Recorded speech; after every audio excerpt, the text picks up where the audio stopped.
이번 주가 성탄주일, 목요일이 성탄절입니다. 성탄을 앞둔 오늘 우리는 한 가지 근본적인 질문 앞에 서봅니다. 하나님이신 예수님이 왜 꼭 이 땅에 오셨어야만 되는가? 이 질문에 대한 답은 오늘 본문 우리가 읽은 창세기 2장과 3장에 분명하게 나타나 있습니다. 여러분, 인류가 풀 수 없는, 영원히 풀 수 없는 가지고 있는 딜레마는 여러분 뭐라고 생각합니까? 우리가 풀지 못하여 염려하며 고통하며 우리가 안고 있는 숙제는 뭔가? 아마 많은 사람들이 다 동의할 겁니다. 왜 사람이 태어나서 늙고 병들고 그리고 마지막은 죽느냐라는 겁니다. 왜 인간 자체가 고통 속에서, 어떻게 보면 삶 전체가 고통과 같은 삶인데 왜 이 고통, 번뇌의 삶을 살 수밖에 없느냐? 여러분, 이건 불교의 주제가 아닙니다. 모든 인생에 풀 수 없는 중요한 딜레마예요. 왜 우리는 태어나고 늙고 병들고 죽어야 되느냐? 이걸 피할 수가 없느냐라는 겁니다. 왜 삶 자체가 고통의 연속이냐라는 거예요. 여러분, 여기에서 제외된 사람은 단 한 사람도 없습니다. 근데 열심히 여기에 대한 해답을 찾기 위해서 세상의 종교 철학들이 열심히 탐구하고 또 연구하지만 이에 대한 명확한 답을 주지는 못해요. 나름대로 여기에 대한 많은 해답들을 제시하는데 여러분, 명쾌하지가 않습니다. 정확하지가 않아요. 우리가 잘 아는 것처럼 석가모니는 대단한 지혜 있는 사람입니다.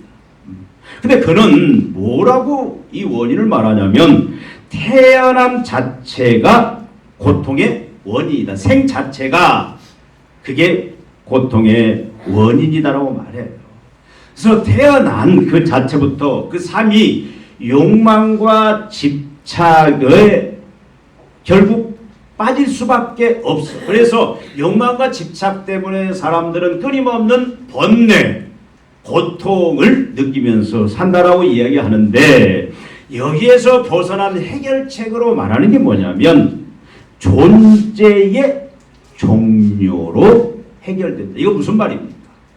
불교는 윤회 사상을 이야기하잖아요. 끊임없이 생명이 업에 따라서 사람이 뭐 벌레가 되든 계속해서 생명은 돌고 돌아요. 이 존재는 끊어지지 않는다는 겁니다. 근데 그것이 사람으로 태어나든 뭐 짐승으로 태어나든 그 삶 자체가 고통이라는 거예요. 고통. 근데 이 고통을 어떻게 벗어나느냐? 이 고통을 주는 것이 욕망인데, 어떤 집착인데, 여러분, 우리가 욕망과 집착을 벗어날 수 있습니까? 근데 나름대로 여러 가지 고통을 통해서 또 여러 가지 나름대로 고행을 통해서 여기서 벗어나려고, 그래서 이 생의 그 계속 생 자체에서 떨어져 나가는 것을 그것이 해탈이고 자기들 나름대로 그것이 해방이라고 이야기하는데 그건 말장난이고 결국 우리가 정확히 말하면 존재 자체가 없어지는 건데 존재 자체가 없어진다고 그들은 말하지 않습니다. 여러분, 이게 가능하지 않는, 말은 그럴듯한데 말장난이에요. 여러분, 정황무한 하나님의 말씀인 성경은 이에 대해서 무엇이라고 말하는가? 여러분, 성경은 태어남 자체가, 인생이라는 자체가 애당초 고통의 필연적인 결과라고 말하는가? 아니에요. 여러분, 창세기 1장을 보십시오. 하나님께서 모든 근원이신 창조주 하나님께서 무한한 지혜와 무한한 능력으로 우주 만물을 창조하실 때, 6일 동안 창조하실 때 창조 끝 마무리에 마지막에 꼭 던지신 말씀이 있죠. 무슨 말씀입니까? 보시기에 심히 좋았더라. 사람을 만드시고 하나님의 형상으로 만드시고 보시기에 심히 좋았더라. 이거는 보시기에 심히 좋았다는 말은 무슨 말입니까? 하나님이 의도하신 대로 완벽하게 만들어졌다, 그런 의미고, 이 만들어짐의 상태는 어떤 상태냐면 우리가 지금 풀고자 하지만 풀 수 없는 인간의 근본적인 문제들, 생로병사, 사람이 태어나서 병들고 늙고 병들고 죽는 이 상태가 없는 그런 상태였어요. 고통이 없는, 그래서 완전한 생로병사도 없고 고통도 없는 그런 완전한 생명과 세상으로 하나님은 처음에 창조하셨다, 그 말씀이에요. 완벽한 창조였습니다. 그다음 무엇이 잘못되었을까요? 오늘 본문이 그 답을 우리에게 주고 있습니다. 여러분, 하나님께서는 인간을 창조하실 때에, 그리고 우주 만물을 창조하실 때 모든 주인공은 인간이었습니다. 우리가 결혼을 하고 자녀를 가질 때에 자녀를 태어나기 전부터 거기 초점을 맞춰요. 요람을 만들고 장난감을 준비하고 여러 가지. 주인공이 어린아이입니다. 하나님께서 사람을 만들 때에는 제일 마지막에 만드시는데 하나님의 주 관점은 사람이었어요. 그래서 모든 우주 만물은 누구를 위해서? 인간을 위해서 가장 최상의 상태로, 완벽한 상태로, 흠이 없는 상태로 만들었고, 인간들 자체도 완전한 완벽한 모습으로 만들었어요. 영생의 상태로 만들었고, 영생을 목적으로 창조하셨다, 그 말씀입니다. 근데 최초에 하나님이 만드신 그 인간의 완전함, 심히 보시기에 좋았다라는 완전함, 그 당시에는 늙고 병들고 죽음도 없는 생명이었고, 세상 사람 때문에, 내 안에 있는 욕망 때문에, 번뇌 때문에 고통도 없는 그런 영생의 삶이었는데, 그러나 확정적인 영생은 아니었습니다. 이걸 우리는 미확정적인 영생이다. 어려운 말이죠. 아직 확정이 안 된. 그래서 이것이 완전한 확정된 영생의 단계에 들어가려면은 여러분 반드시 언약을 통과해야만 이 확정된 영생의 상태에 들어갑니다. 지금 영생의 상태예요. 그러나 아직은 확정이 안 됐어요. 언약을 통과해야 됩니다. 그 언약이 뭡니까? 오늘 우리가 읽은 창세기 2장 17절 말씀이에요. 창세기 2장 17절. 선악을 알게 하는 나무의 열매는 먹지 말라. 네가 먹는 날은 반드시 죽으리라 하시니라.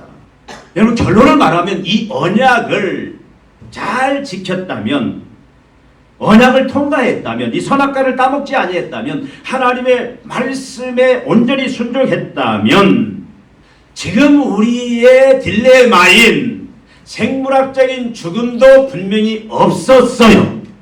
사람이 태어나서 늙고 병들고 죽는 이 형태는 이 세상에 존재하지 않았습니다. 여러분, 사람과 사람, 부부관계도 그렇고 사람과 사람 관계 사이가 여러분 온전한 관계가 지금은 아니에요. 서로 믿고 신뢰하고 사랑하고 내 살 중에 살이 내 뼈 중에 뼈다라고 하나됨의 일치됨을 느끼는 처음에는 그런 모습이었는데, 만약에 이 언약을 지켰더라면 지금 여러분 우리가 장 3장에서 읽은 서로 의심하고 불신하고 내가 확인해야 되는 그런 인간관계일은 생겨나지 않았다. 어떻게 하면? 언약을 잘 지켰더라면. 여러분, 우리는 이 세상 살아가면서 여러 가지 일들을 합니다. 여러 가지 사명들을 가지고 살아갑니다. 그런데 그 사명 자체가 기쁨과 즐거움보다는 막 부담이고 힘이 들고 어떤 때는 막 부담스러운, 우리가 하나님의 뜻을 이루는 하나님의 그 계획하신 창조 목적대로 사는 그 삶 자체가 불편하고 힘들지 않는 기쁨과 행복의 관계였을 것이다. 어떨 때? 언약을 통과했을 때. 선악과를 따먹지 말라 하는 그 명령에 순종했을 때. 여러분, 그러나 창세기 3장은 여러분 보십시오. 비극으로 시작을 합니다. 여러분, 인간의 대표자인 아담과 하와는 어떻게 했죠? 언약에 순종하지 못했어요. 먹음직도 하고 모함직도 하고 지혜롭게 할 만큼 탐스러워. 벌써 그들 마음속에는 내가 하나님처럼 되겠다.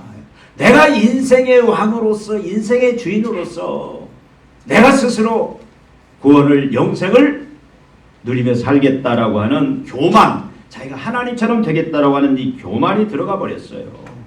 그래서 그들은 하나님의 명령을 어기고 그 언약을 깨트려 버린 거예요. 그 깨트림의 결과 어떻습니까? 죽음과 죽음의 증상들이 인간의 실존 자체에 들어오게 되는 거예요. 인간 자체를 죽음과 죽음의 증상들이 다 점령을 해버렸습니다. 여러분, 우리가 읽은 3장 14절부터 19절까지 이게 죄의 결과들입니다. 이것이 현재 우리들의 삶의 모습이에요. 근데 하나님 원래 이렇게 만들지 않았어요. 뭐가? 죄가 언약을 깨트림으로 이게 주어졌다 그 말입니다. 관계가 파괴되었습니다. 우리는 원래 좋은 땅에 뿌리 박힌 나무처럼 우리는 나무와 같은 존재로서 물과 영양분이 충분한 그 나무로부터 영양분을 공급받음으로 말미암아 풍성한 왕성한 열매 맺는 그런 나무로 살게끔 되었는데, 언약을 깨트리는 그 순간 그 죄의 결과들이 어떤 것이 와버렸냐면은 뿌리 뽑힌 나무처럼 되어버렸다. 그러니까 뭐예요? 하나님과 우리는 단절돼 버린 거예요.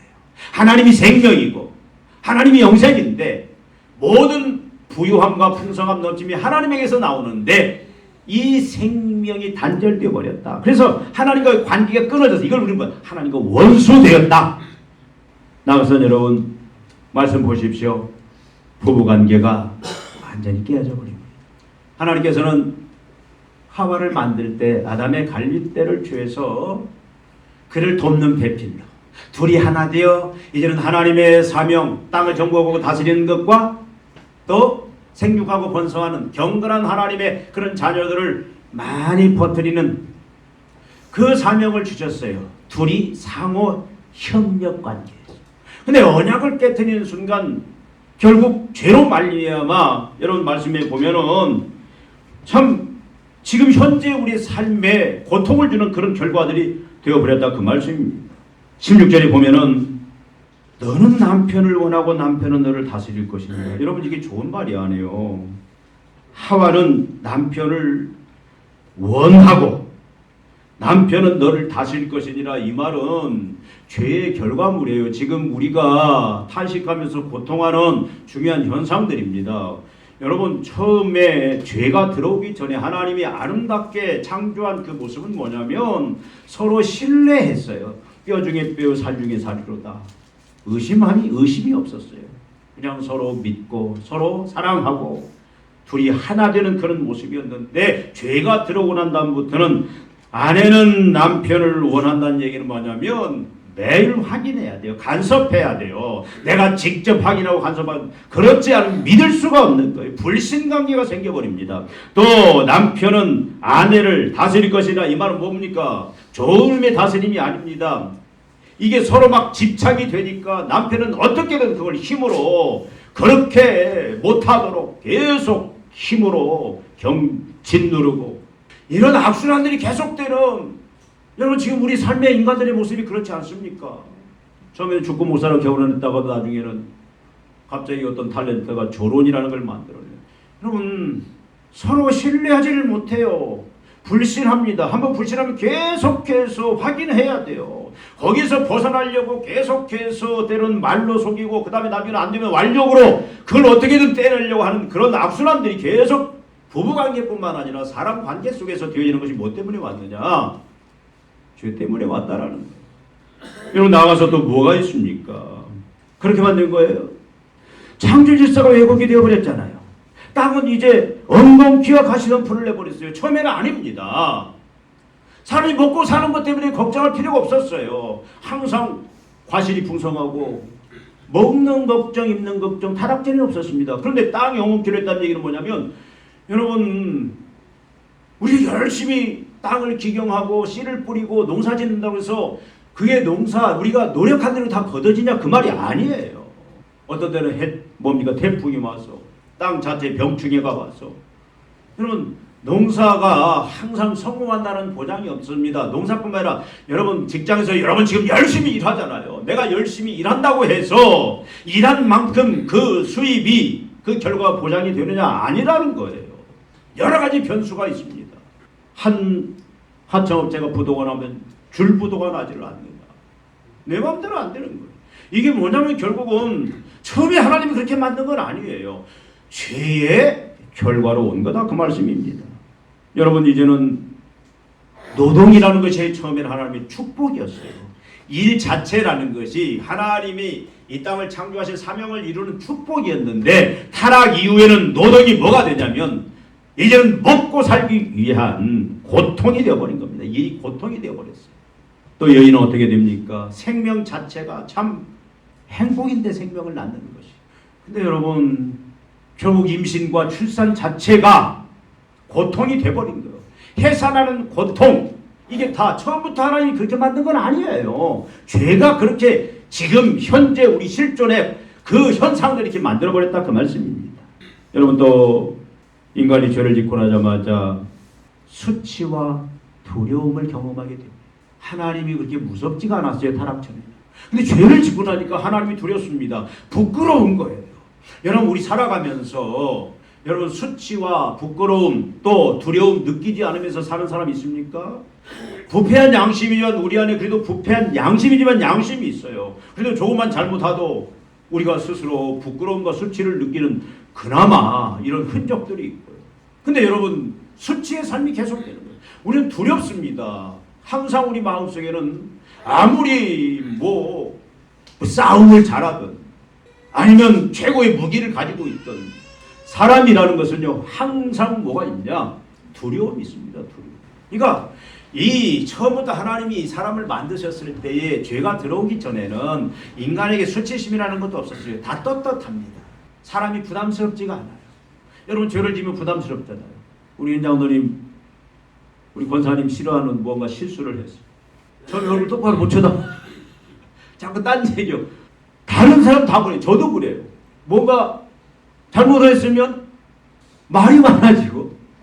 그래서 요즘 그러잖아요. 부부간에 농담으로 갑자기 남편이 안 하던 짓을 하면 그냥 못하다가 갑자기 막 잘해주고 그러면 의심해보라고 하는데 이게 본능 같아요. 본능. 여러분 타락 후에 인간에게 수치와 두려움 이것들이 생기기 시작한 거예요. 거기서 멈춥니까?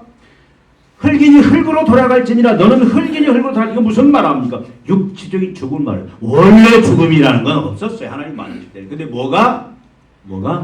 죄가 죽음이라는 걸 가져온 겁니다.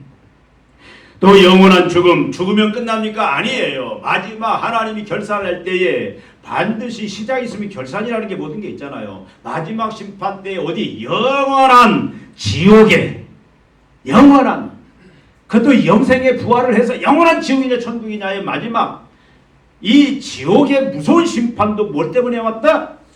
뭐 때문에 왔다? 죄 때문에 왔다 그 말씀입니다. 여러분 죄로 인한 하나님과의 단절, 생명과의 단절은 인간을 불안과 두려움과 경쟁과 비교와 고독과 그리고 죽음의 그림자에 완전히 가두어서 고통의 인생을 살게 만들어버렸다 그 말씀입니다. 더 심각한 것은 인간이 스스로 생명을 유지할 수가 없다는 거예요. 인간이 스스로 생명을 나가서 인간이 스스로 영생을 취할 수가 있느냐? 없어요. 이것이 바로 성탄이 필요한 이유다. 오늘 본문 그렇게 말씀합니다. 왜 성탄이 필요하냐? 왜 하나님이 육신을 입고 이 땅에 오셨느냐? 우리가 매년 12월 25일을 성탄절로 정하고 모든 교회들이 이 성탄절을 열심히 기다리면서 지키는데 왜 이 성탄절이 필요하냐? 여러분 인간이 영생을 얻었지만 그 영생은 아직 미확정적인 영생인데 그건 언약을 지켜야 하나님과 올바른 관계, 하나님 앞에 순종하고 하나님 의지하는 그 언약의 모습을 보이는 건데 그것이 하나님 따먹지 말라는 선악과를 따먹지 아니할 때 확정적인 영생. 우리가 요한계시록 21장 20장에 나오는 그 완벽한 그 영생의 상태에 들어갔을 텐데, 그리고 그 영생의 상태에서 여러 가지 하나님의 사명들을 새롭게 감당하는 하나님 나라의 삶을 살아갔을 텐데 언약을 지키지 않았어. 그것이 죄인데 죄 때문에 왔다 그 말씀이에요. 근데 여러분 참 감사한 것은, 참 놀라운 것은, 인간이 이렇게 하나님의 언약을 파괴했음에도 불구하고 원칙대로 하자면 정령 죽으리라 하니까 죽음과 그 죽음의 증상들, 여기에 이제 인간은 영원히 빠질 수밖에 없고 헤어나올 수가 없었는데 하나님께서는 즉시 두 가지의 해결책을 동시에 주셨다. 그것이 여러분 오늘 창세기 3장 15절과 21절의 말씀이다. 그 말씀이에요. 여러분 궁극적인 해결을 주셨어요. 여기서 지금 현재 우리가 딜레마, 풀어야 할 숙제들, 어떻게 하면 우리가 생로병사, 그러면 거기서 끝납니까? 죽고 난 이후에 우리는 영원한 또 지옥에 떨어지는, 더 나아가서 인생 자체가 욕망 때문에 어떤 집착 때문에 우리가 번뇌를, 고통을 느끼며 살아갈 수밖에 없는 이 죄의 결과들로부터 하나님께서 우리에게 궁극적으로 해결하는 그 해결책을 주셨다. 그것이 우리가 3장 15절 말씀. 여러분 3장 15절 말씀 한번 보시기 바랍니다. 뭐라고 되어 있습니까? 3장 15절에 내가 너로 여자와 원수가 되게 하고 네 후손도 여자의 후손과 원수가 되게 하리니 여자의 후손은 네 머리를 상하게 할 것이요 너는 그의 발꿈치를 상하게 할 것이다. 이걸 우리는 원복음이라고 합니다. 원복음, 최초의 복음이다. 이건 뭘 말합니까? 하나님 지금 우리에게 주시는 약속이에요. 하나님의 이 약속은 뭡니까? 죄 문제를 해결하겠다라는 겁니다. 죄로 인한 죽음과 그 증상들을 해결하겠다라는 거예요. 사단의 권세를 깨뜨리겠다라는 겁니다. 어떻게? 여인의 후손, 한 인격체를 통해서입니다. 여러분 이 약속은 막연한 희망이 아닙니다. 구체적인 메시아 언약이에요. 그래서 갈라디아서 4장 4절에 보니까 때가 참에 하나님이 그 아들을 보내사 여자에게 나게 하시고, 여기 여러분 여인의 후손은 누굴 말할까요? 여인의 후손은 예수 그리스도라고 갈라디아서 4장 4절에 분명히 말하고 있습니다. 하나님이 죄로 말미암아 모든 죄와 사망과 사망의 증상에 빠진 소망 없는 인생들을 위해서 하나님은 궁극적인 해결책을 주시는데, 내가 앞으로 여인의 후손을 준비해서 약속해서 그 여인의 후손을 통해서 너희를 죄로부터, 죄의 사망으로부터 건져내겠다. 여인의 후손은 예수 그리스도를 말합니다. 근데 여인의 후손과 지금 같이 싸우는 게 누굽니까?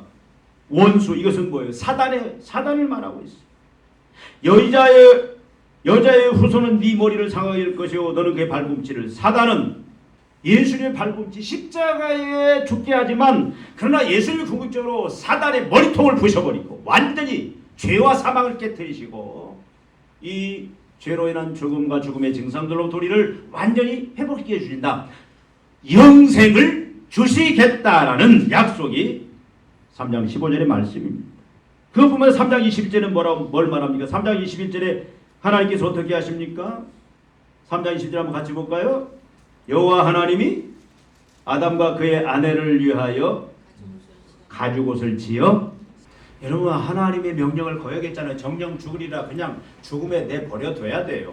근데 하나님께서는 또 임시적으로 해결책이 뭐냐면 가죽을 잡아서 옷을 입혀주셨다, 그런 말씀을 합니다. 여러분 이건 뭘 말합니까? 여러분 무화과 잎으로는 자신이 가리려고 했던, 자신을 숨기려고 했던 그 시도가 실패했어요. 근데 하나님이 친히 가죽옷을 입히십니다. 여러분 가죽옷이 상징하는 뭘까요? 희생이 따르잖아요. 물론 어떤 분은 이 희생, 그래서 동물이 죽어야 가죽이 생기는데 이건 예수 그리스도의 예표다. 하나님께서 이건 누가 준비하셨습니까? 이 가죽옷은 누가 준비했죠? 아담이 준비했습니까? 하와가 준비했습니까? 누가 준비했어요? 하나님이 준비하셨어요. 그러니까 은혜예요. 하나님. 이 가죽옷의 역할이 뭡니까? 수치와 두려움을 가려주는 거예요. 보호의 역할을 합니다. 이게 은혜라는 거예요. 그런데 이것은 영원하지가 않습니다. 임시적입니다. 이 가죽옷은, 짐승의 이 희생은 결국 죄를 완전하게 제거해 주지는 못해요. 죽음을 완벽하게 끝내주지는 못합니다. 반복이 필요합니다. 그래서 구약의 희생제사가, 레위기의 희생제사가 따르는데 그 모든 희생제사는 누구를 예표한다? 누구를 내다보고 있다? 예수 그리스도. 그래서 히브리서 9장 20절에 보니까 피 흘림이 없은즉 사함이 피 흘림이 없습니다. 여러분, 제사제도가 시작되었지만 동물의 피는 결코 인간의 죄를 완전히 해결할 수 없습니다. 근본적인 해결이 필요한데 이것은 여인의 후손 하나님의 아들 예수 그리스도의 죽으심을 통해서만 필요한 거예요. 여러분, 근데 놀랍지 않습니까? 구약 역사는 무슨 역사입니까? 여러분, 4000년의 기다림 끝에 에덴 동산에서 주어진 그 약속이 어디에서 성취가 되죠? 4000년 후에 이 약속이 여인의 후손을 통해서 너희들 죄와 그 죄의 사망의 권세로부터 사망의 증서부터 완전히 자유케 하리라. 그 약속이 어디에서 이루어집니까? 어디에서 이루어지죠? 베들레헴에서. 하나님이 약속을 하신 거예요. 궁극적인 약속, 여인의 후손을 통해서 죄로 인한 사망, 심판, 저주로부터 영생의 그 구원의 은혜를 주시겠다고 했는데 여러분, 하나님은 무려 몇 년 동안, 물론 역사학자들의 그 시간이 다르지만 보통 4000년 동안 하나님께서는 얼마나 이스라엘 백성들의 불순종이 있었습니까? 그럼에도 불구하고 하나님은 그 신실하게 약속을 위해서 계속 하나님은 어디까지, 에덴에서 어디까지, 베들레헴까지 하나님은 그 약속을 실행해 오셨다, 그 말씀이에요. 여러분, 예수 그리스도의 성탄은, 예수님의 탄생은 지금이야 참 지금 메말랐잖아요. 옛날에는 참 성탄 분위기가 얼마나 났습니까? 근데 지금은 뭐 맹숭한데요. 여러분, 성탄은 감동적인 이벤트가 아닙니다. 성탄은 죽음의 언약을 깨뜨리기 위한 하나님의 필연적인 개입이었어요. 창세기 2장 17절 반드시 죽으리라는 그 선언을 무효케 하기 위하여 창세기 3장 15절 여인의 후손이, 우리를 구원하기 위하여 약속한 여인의 후손이 역사 속으로 들어온 사건이 바로 성탄의 의미다, 그 말씀입니다. 죄와 사망과 심판에 빠진 인생들, 생로병사의 고통에 갇힌 인생들, 스스로 빠져나올 수 없는 절망의 인생들, 이들에게 영생을 주기 위해 하나님은 에덴에서 베들레헴을 준비하셨다.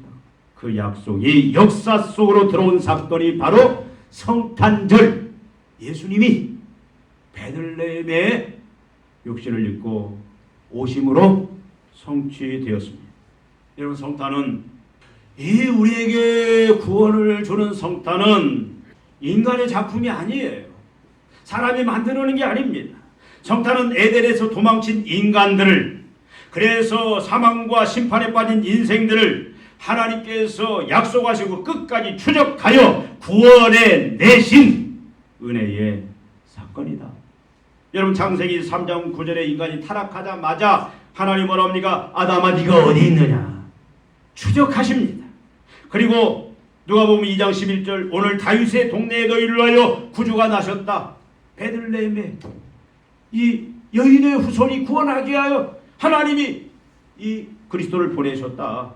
여러분, 왜 예수님이 이 땅에 오셨는지 우리는 분명히 오늘 말씀을 통해서 해답을 알았습니다. 창세기 2장 17절 죽음의 선언을, 모든 인간들의 죽음의 선언을 무효시키기 위해서, 창세기 3장 15절의 약속을 성취하기 위해서, 그리고 창세기 3장 21절의 임시 조치를 완전한 구원으로 완성하기 위해서 예수님은 오셔야만 됐어요. 안 오셨다면 우리에게는 이런 은혜는 주어지지 않았습니다. 여러분, 이것이 성탄의 의미고 성탄의 신학입니다. 성탄의 복음이다, 그 말씀입니다. 이것이 우리가 누려야 될 진정한 성탄의 기쁨입니다. 여러분, 에덴에서 잃어버렸던 모든 인생들의 영생이 하나님의 은혜로 베들레헴에서 회복이 되었고, 그걸 지금 우리는 누리고 있고, 그리고 마지막 예수님이 재림 때 우리는 완전한 이 새하늘과 새 땅에서 이 영생을 누리게 된다, 그 말씀입니다. 여러분, 우리에게는 왜 성탄이 필요합니까? 왜 예수님이 오셨습니까? 다시 한번 이 의미를 여러분들이 오늘 말씀을 통해서 정확하게 여러분 가슴의 심장에 새기기를 원합니다.